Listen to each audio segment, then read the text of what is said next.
The mean value theorem.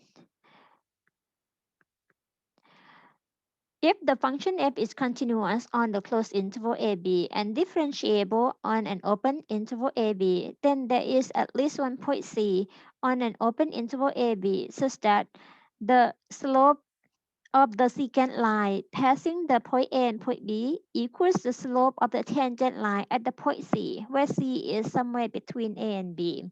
In summary, the assumptions for the mean value theorem, which are very similar to the Rose theorem's assumption, only two, or the first two are the same. Number one, f is continuous and on a closed interval AB. Number two, f is differentiable on AB. Then the conclusion of this mean value theorem, as you see, this is a slope formula, which is y2 minus y1 over x2 minus x1, where x1, y1 is the first endpoint and x2, y2 is the second endpoint. Or we can say the fb minus fa over b minus a, or the slope of the secant line passing the two endpoints equals the slope of the tangent line at the point C. Or we can say the slope of the secant equals the slope of the tangent, where C is the point in between point A and point B. Or in the graphical way, as you see this graph, the black graph is the graph of the function y equals f of x is continuous and is smooth, so it's differentiable. And point A, point B, they don't have to have the same function value. So you draw the secant line passing through these two endpoints, and there is at least one point C in between A and B that has the same slope of the tangent line as the slope of the secant line passing the two endpoints.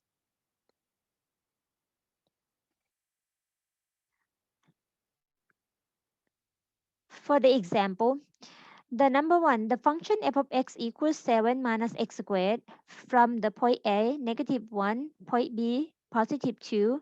We check assumptions whether they are met or not. Number one, the function is continuous on AB. Check because this is a polynomial function. Again, polynomial is continuous everywhere, including the closed interval -1, 2.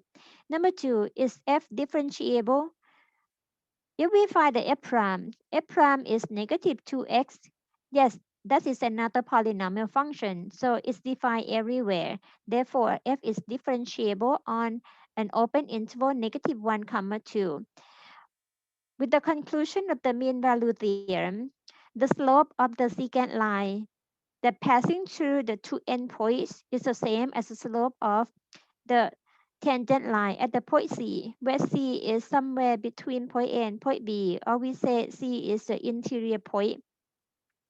Since it passed the mean value theorem, or the mean value theorem can be applied, so then we are going to find the point C that happens, that has the slope of the tangent line the same as the slope of the secant line passing the two endpoints.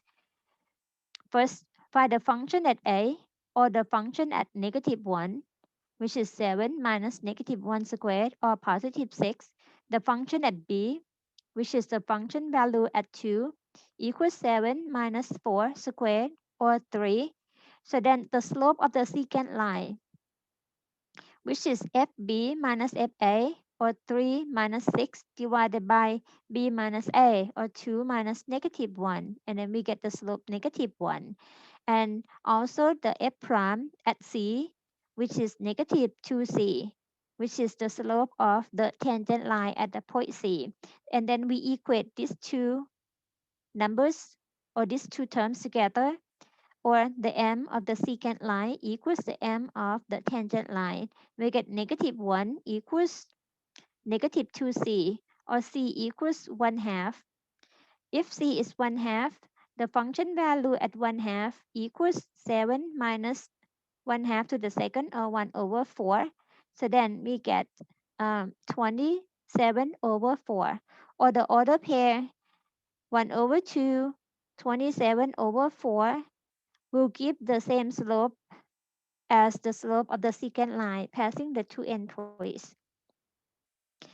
As you see the graph here, the function 7 minus x squared from negative 1 to positive 2. Only this portion of the graph is smooth, continuous, and smooth curve, so continuous and differentiable. And then at the point negative 1, we see the order pair as we found negative 1 comma 6, and at the point 2 is 2 comma 3, and we draw the secant line passing these two endpoints with the slope negative 1. And by calculation, using the mean value theorem, we found the point x equals 1 half that share the same slope, same slope value, or the same slope negative 1 as slope of the secant line. So this at the point C equals 1 half. The order pair is 1 half, comma 27 over 4. And this slope is the same as negative 1, which is the slope of the tangent line. Example 2. The function f is 2x to the 2 thirds on the closed interval a equals negative 8 and b equals 8. Let's check the assumptions. Number 1, is the function continuous on the closed interval ab? The answer is yes again, and this one can be rewritten as 2 times the cube root of x to the second. The cube root, the domain is the set of all real numbers. Therefore, the function is continuous everywhere, including the closed interval negative 8 comma 8. Number 2, is f differentiable on an open interval negative 8 comma 8? Let's find the f prime. For this expression 2x to the 2 thirds, the derivative is 2 times 2 over 3 times x to the negative 1 third, which is 4 over 3 cube root of the x.